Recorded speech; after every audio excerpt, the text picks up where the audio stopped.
Olá, amigos leitores do Minuto Esportes. O nosso programa de entrevistas volta com um formato diferente, saindo de dentro do estúdio e vindo até as ruas entrevistar os nossos convidados relacionados ao esporte, com um novo nome também, Minuto Esportes 2.0. E agora viemos até aqui, nesse centro médico no bairro de Estela Maris, para entrevistar a nutricionista Joelma Marinho. A gente vai falar um pouco sobre toda essa área da nutrição, tanto na nutrição clínica como também na esportiva. A Joelma Marinho, ela tem 16 anos nessa área e vai falar um pouco para a gente como é que foi esse trabalho. Inicialmente eu comecei com a área clínica e logo em seguida, como eu sempre gostei de esporte, eu sempre fui envolvida, tanto por conta da minha família, sempre estar envolvida com esporte, como também eu sempre pratiquei algum tipo de modalidade esportiva, senti a necessidade e a carência do nosso estado de ter alguém que trabalhasse mais especificamente nessa área esportiva. Foi quando eu resolvi fazer a minha especialização nessa área. E de lá para cá, eu tanto atuo com a área clínica, de uma forma geral, com hipertensos, diabéticos, obesos, sobrepeso, as dislipidemias, que é colesterol alto, triglicerídeo alto, como também na área mais específica, nutrição esportiva, que é uma área que tanto você pode atuar para uma pessoa que simplesmente pratica alguma modalidade esportiva, ou até mesmo os atletas. Quando a Joelma ela fala da questão de seguir nessa linha da nutrição esportiva por conta da família também, a gente pode lembrar que a Joelma ela é esposa do Luciano Cabral, que é presidente da Confederação Brasileira de Desportos Universitários. Talvez por esse vínculo também que ela tenha migrado para essa área. Mas, Joelma, a gente queria fazer, como você migrou para essa área da nutrição esportiva, a gente queria que você falasse para os nossos internautas como é a diferença entre o atleta, né, o praticante de atividade física que vem até o seu consultório para simplesmente procurar uma alimentação balanceada junto com a atividade física e como é o trabalho de um atleta, né, seja ele amador ou profissional, que venha buscar os seus trabalhos como uma forma de alto rendimento.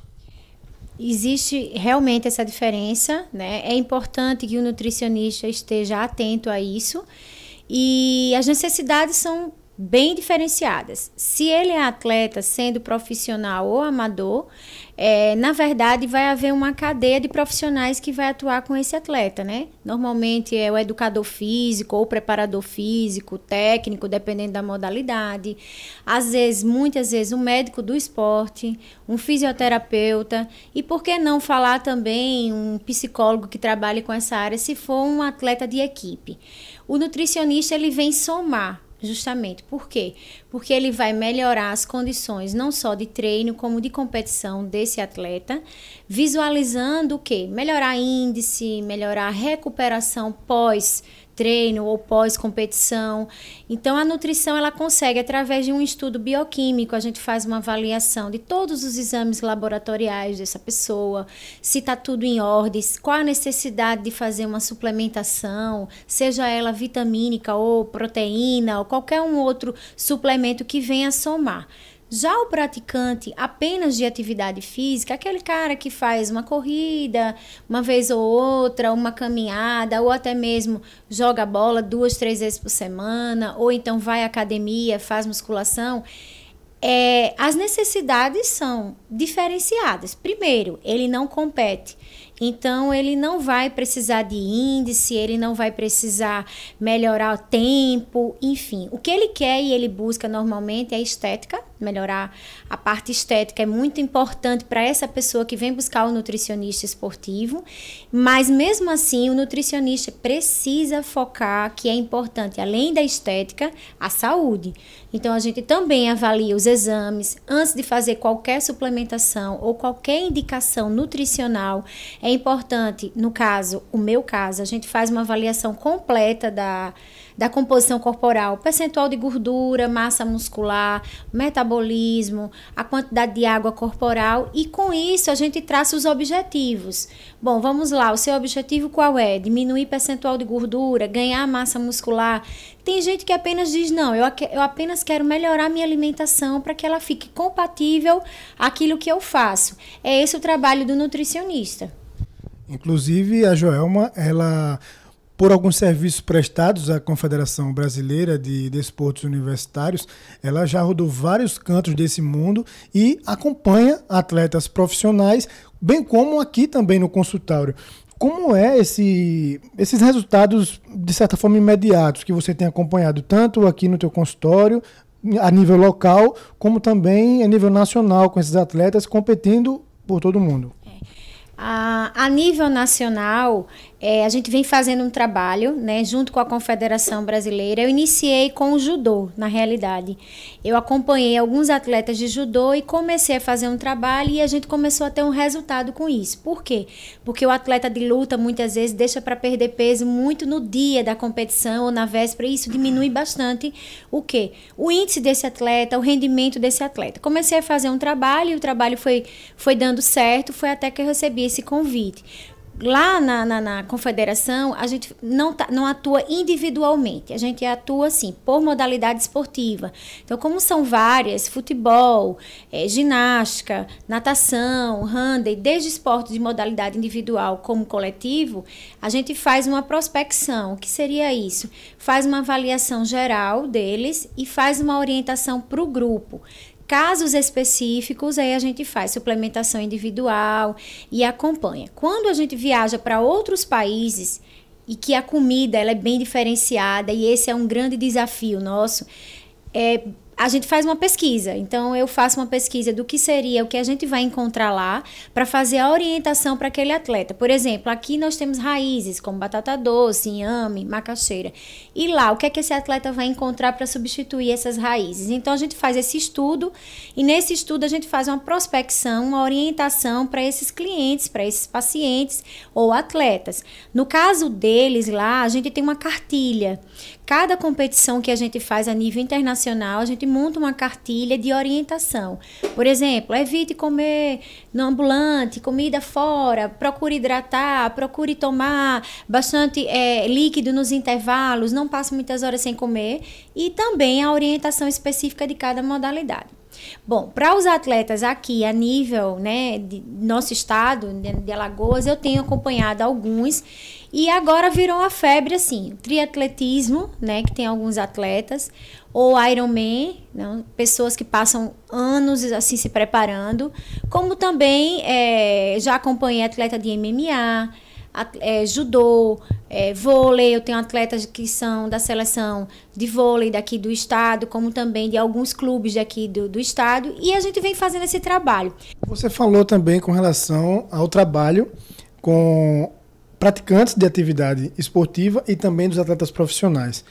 A questão do resultado para esses atletas, no que ele se baseia, depende muito se o teu paciente ele vai seguir a risca, como é que é, e também se existe mais uma certa rebeldia com relação aos pacientes que vêm apenas para manter uma alimentação saudável, ou também os atletas eles são meio rebeldes com relação a seguir a linha e também os resultados. Com atleta a gente não tem trabalho, assim, praticamente, porque eles são muito disciplinados. A vida do atleta, ela precisa que seja disciplinada com horário de treino, horário de refeição, horário de sono. Então, assim, com atleta, normalmente a gente não tem problema. O que a gente orienta, eles cumprem, às vezes até mais, são bem mais caxias com relação a isso do que uma pessoa que não vive do esporte. Aqueles que vão para academia ou apenas fazem algum tipo de atividade física por lazer ou realmente por questão de saúde, esse ele já tem mais uma resistência. Então, muitas vezes a gente nem sempre consegue um resultado. Mas, como a gente está sempre mostrando dados, né? Olha, tá aqui os dados iniciais, o dado durante o processo, a gente está tentando sempre mostrar para ele que quando ele consegue associar uma boa alimentação junto com o treino, os resultados, assim, são perceptíveis, não só esteticamente, como também no desenvolvimento dele naquele esporte ou naquela categoria esportiva que ele pratica. No caso, por exemplo, da corrida, eu acompanhei pessoas, por exemplo, não conseguiam correr 2 quilômetros, hoje estão partindo para 21, tem outros que estão partindo para maratona. Então, assim, isso é uma evolução, é muito gostoso quando a gente vê esse passo a passo que as pessoas estão crescendo. Ainda existe um alto, as pessoas ainda querem se automonitorar em muitas coisas. Então, muitos quando vêm ao nutricionista, não, a confiança, a relação é mútua, a coisa engata mesmo, mas tem muita gente que ainda quer se autoprescrever, tanto alimentação como treino, porque hoje em dia tá em qualquer blog, em qualquer rede social, você consegue pegar uma orientação, não é? Então, por conta disso, às vezes, o papel do nutricionista é um papel de educação realmente, é um processo de médio e longo prazo. E é o que eu sempre mostro para os meus clientes ou pacientes ou atleta. Uma boa alimentação, ela vai melhorar de 60% a 70% do seu rendimento. E é muita coisa. Muitos têm uma certa ressalva em chegar via um profissional de nutrição e, de repente, o médico, né, o nutricionista, ele passar para a pessoa uma alimentação que, de certa forma, ele não vai conseguir comprar, de certa forma, porque tem alguns alimentos que são considerados saudáveis, que têm um preço mais caro, né? Então, eles têm essa dúvida. Eu não vou no nutricionista porque eu não tenho como comprar esses alimentos porque são mais caros. Como é que você, como nutricionista, há 16 anos, por sinal, como é que você consegue avaliar isso? É na conversa, na hora da primeira consulta, do primeiro contato? Como é essa questão? É bem importante. A primeira consulta, eu falo que ela é assim, decisiva no processo. Eu chego a passar 1 hora e 10 com uma pessoa conversando e fazendo toda a avaliação. Nesse momento a gente tem ideia disso aí, de quanto ela está disposta e quanto ela tem disponível para isso. Então o profissional de nutrição, acima de tudo, ele tem que ser criativo. Ele tem que fazer daquela situação possível de ser cumprida. Então não adianta colocar uma dieta muito bonita, muito equilibrada, mas aquela pessoa não ter condições de tirar do papel e colocar na prática. Então o profissional de nutrição ele tem que ser sensível a isso. Então é por isso muitas vezes que eu demoro muito fazendo uma dieta para uma pessoa, porque eu vou casar todas as informações que a gente conversou, vou cruzar dados com a avaliação, com os exames, com as necessidades pessoais que ela tem, com o grau de atividade física, e aí eu vou transformar isso em nutrientes, macronutrientes e micronutrientes, depois eu vou transformar isso em alimento. E depois eu vou transformar em dieta, propriamente dita. Então, assim, é um passo bem, assim, digamos assim, bem cuidadoso que o nutricionista tem que dar. E tem que estar bem aberto a essa discussão, não é? Porque não adianta também eu colocar e impor coisas que a pessoa não vai ter condições de fazer. Mas também é necessário que a pessoa esteja aberta a novas tentativas, de repente nunca provou um alimento, e aí o papel do nutricionista como educador, mostrar, provar, tentar, e aí é por isso que eu digo, tem que ser criativo para poder fazer daquela situação possível de ser cumprida. Dentro de uma média básica, o que é que você pode recomendar, além dos cuidados médicos que a pessoa deve ter, ir no cardiologista, fazer todo esse trabalho, vir no nutricionista também, o que é que você recomenda basicamente para essas pessoas que estão começando nessas atividades? Eu acho que, primeiro, ter calma. Se você é sedentário, nunca fez, não vai querer da noite para o dia já querer sair por aí correndo. Levar em consideração que pessoas que estão muito acima do peso, se você for, por exemplo, praticar corrida, é uma modalidade esportiva muito boa, mas que pode provocar algumas lesões a nível de joelho, tornozelo. E aí não adianta, você vai fazer uma coisa que vai prejudicar em outra. Então, se possível, realmente passar por uma avaliação cardiológica, né, para ver como é que está a situação geral, fazer os exames, pelo menos os exames básicos, exames de sangue como colesterol, triglicerídeo, glicose, ver se tem algum outro tipo de problema de saúde e, se possível, né, procurar uma pessoa para orientar, um profissional de educação física. Eu acho que muita gente diz, não, mas eu não tenho condição de ter um personal. Mas hoje em dia tem várias opções. Você pode pegar um consultor, pode pegar uma pessoa que faça uma planilha direcionada para você, que vai acompanhar. E o profissional de educação física, hoje em dia, é o profissional que vai estar habilitado para indicar qual é a modalidade esportiva que você vai ter condições de fazer. E o Minuto Esportes 2.0 agradece a nossa entrevistada Joelma Marinho, que também é blogueira do nosso site, minutoesportes.com.br. Para saber mais informações do esporte em Alagoas, no Brasil e no mundo, basta você acessar www.minutoesportes.com.br. Até a próxima!